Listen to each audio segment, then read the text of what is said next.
So I've actually been seeing quite a few comments on videos about the Super Serum Skin Tint from Ilia asking how does it compare to the Kosas Tinted Face Oil. So in today's video, I'm going to break down both of these products for you guys. They are definitely similar in some ways, but there are some major differences. So hopefully this video is super helpful, and if it is, definitely make sure to give this video a thumbs up. So both of these are oil-based products. So that I think is where some of these comparisons start to come in. And these are also two clean beauty brands. I want to first start off though with the Ilia Super Serum Skin Tint. So the Ilia Super Serum Skin Tint retails for $46 and you get 1 fluid ounce in here. Comes in this snazzy little dropper bottle. I'm not a huge fan of dropper bottles for packaging in general. It lets in quite a bit of air, but I do understand why they decided to go the dropper route because quite a bit of serums are housed in a dropper bottle. It is definitely a more fluid product. It comes in 18 different shades, and I have the shade ST2, which is Tulum. It is the shade that I'm wearing on my face today, and it's definitely a spot-on shade match for me. I really think that this shade complements me. Though there are 18 shades, they definitely tend to linger in the more light to medium side, so that is something to keep in mind. Ilia says that this is a light coverage product with a more natural finish, suitable for all skin types, and this does have SPF in it. It has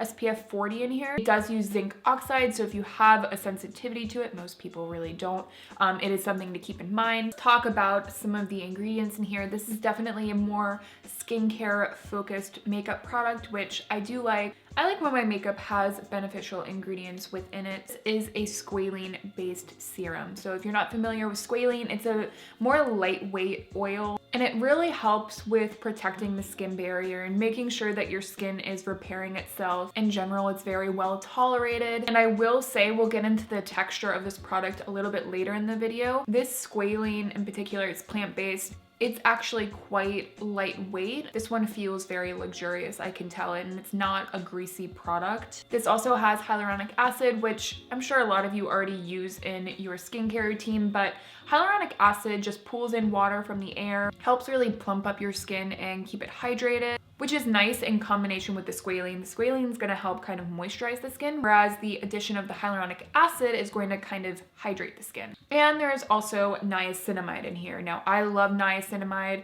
Niacinamide is one of my favorite ingredients. It's really good at refining the skin. It'll definitely help balance the skin if you have acne, but it'll also help brighten. So it's really good if you are dealing with breakouts, in my opinion. Really helps with skin texture and just like the overall clarity of the skin. So right off the bat, I'm really loving the ingredients in the Ilia. I already said that I'm wearing it today. I'm not wearing any highlight or anything. I wanted you to get the true finish of how this looks on the skin. And it is definitely natural to more dewy, but something interesting about this product is once it goes on, it looks quite dewy, but as I keep wearing it, I do think it kind of sinks into the skin even more, and it doesn't look even more dewy as I keep wearing it, which is something that I really like, but it is going to depend on your skin type. I have dry skin, so I don't deal with a ton of oil production throughout the day, whereas some of you, if you do have more oily skin, I would imagine that this isn't a great product for oil control. And let's talk about the texture of the product itself. So you can see it is a very, very liquidy product, very fluid. I already touched on that. I think the squalene in here is of good quality. So that definitely helps with the overall texture of this product. To me, it just kind of feels like a thin, liquid skin tint. You didn't tell me that there was oil in here. I probably wouldn't know, to be honest, and I think that that is a good thing if you're someone that tends to stay away from oils. This doesn't feel super oily on the skin. But let's get into the demo. Let's talk about how this applies onto the skin. So I tend to use my fingers with this product. Because it's so liquidy, I don't find that it's great to use with a sponge, so I just go in with my fingers and I just use downward strokes to kind of work it into my skin. Because of that application method, it goes on very quickly, and pretty seamlessly, and it really likes to kind of sink into the skin, which is something that I really enjoy about this product. I'm sure you could already see, but it just looks like skin when it's being applied. There's something incredibly skin-like about this product. Texture, I think, definitely plays a role in that because it is so thin and liquidy, but it's not one of those thin liquidy foundations that kind of suck all of the moisture out of your skin. In general, for like an everyday product, this is incredibly easy to wear and use. And I was actually very surprised by the way that it wore as well. I get about an 8-hour wear out of this. So I haven't set this product, and I went in with a bit of powder bronzer on my skin today, and it definitely wasn't more difficult to apply powder products on top of this. I used so many cream products with this and they all blended very seamlessly. So today I did want to try a powder product in case all of you tend to lean more towards powder face products. And honestly, I didn't really notice a huge difference in the way that it blended on the skin. Overall, I'm really enjoying it. Next, let's talk about the Kosas Tinted Face Oil. I've been wearing this one for quite a bit, so I have a lot of experience with it. It retails for $42 and you get 1 fluid ounce in here. And there are 16 different shades. And again, very similar to the Ilia shade range,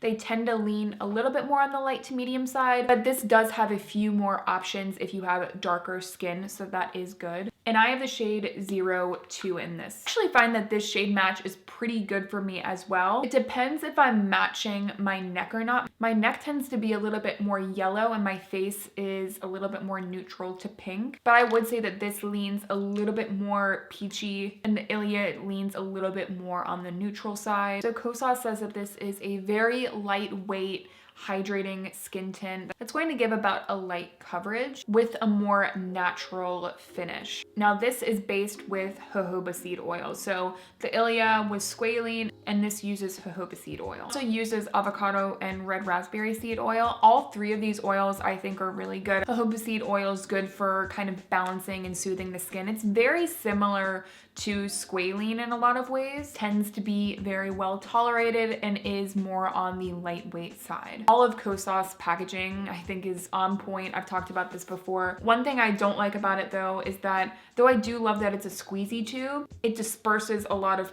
product very quickly and you don't actually need much product with this product. I do wish that the spout was a little bit smaller. I actually find that this finish is more on the natural side, and it took me a few more times wearing this and comparing it to the Ilia for me to realize that this is a little bit more of a natural finish, whereas the Ilia leans a little bit more dewy. The texture is extremely liquidy and it definitely has a slip to it. I believe there is silica in here, so I think that that silica in combination with the oils makes this a very slippy product. It glides on the skin very easily. I'm not the biggest fan of how slippy it is, but I do think that the addition of the silica and that slip actually makes this a little bit more airbrushed when it goes on the skin. It definitely has like a very slight soft focus effect to it. As for application though, this really applies very easily because of that texture. Very easy to glide onto the skin, and I do prefer to use my fingers with this one as well. And immediately, I definitely noticed that this one sinks into the skin and it just looks like skin. It's a very effortless product and it will leave you with a very natural finish, which I think a lot of people will be surprised by if they have never tried this before. Again, because we're talking about a product with quite a bit of oil in it, I'm sure there are a lot of people that are a little bit skeptical about that. Jojoba tends to be a more dry oil, so it's not going to feel oily on the skin. Definitely makes sense for this formula. And one thing I didn't mention when I was talking about the Ilia, but applies to both products, make sure that you shake the hell out of it before you apply it, just to make sure that everything is incorporated before you put it onto the skin. The wear time is also around 8 hours. One thing that I prefer about the Kosas to the Ilia is that one of my problem areas, especially as I get older, I never used to have this problem, but I have noticed that foundation will start to collect on the side of my nose a little bit more now. And this really does a good job at not doing that. Whereas I do notice it a little bit more with the Ilia, but not so much. It's not like super obvious, but when I'm comparing them side by side, I definitely notice that this kind of smooths over that area better. So now let's talk about kind of the main differences between these two products. So the Ilia, to me, feels way more like a traditional skin tint or liquidy foundation.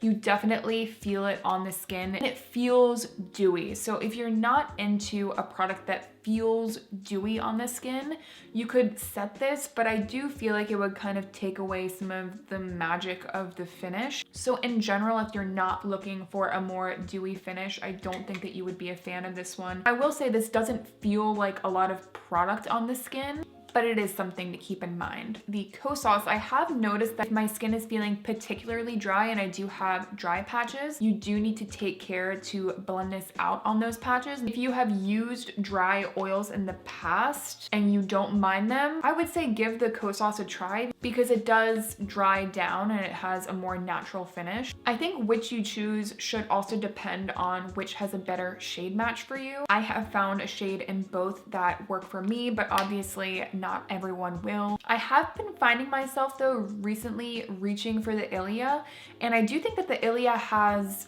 a little bit more coverage than the Kosas does. But in general, these two formulas, the way they look on the skin, how skin-like they are, I'm really quite enjoying it. To be honest, I definitely recommend either of them. Definitely leave me a comment down below if you guys have any other questions about these. I'm always happy to help. I hope that you'll subscribe if you enjoyed the video and it was helpful, and I will hopefully see you in my next one.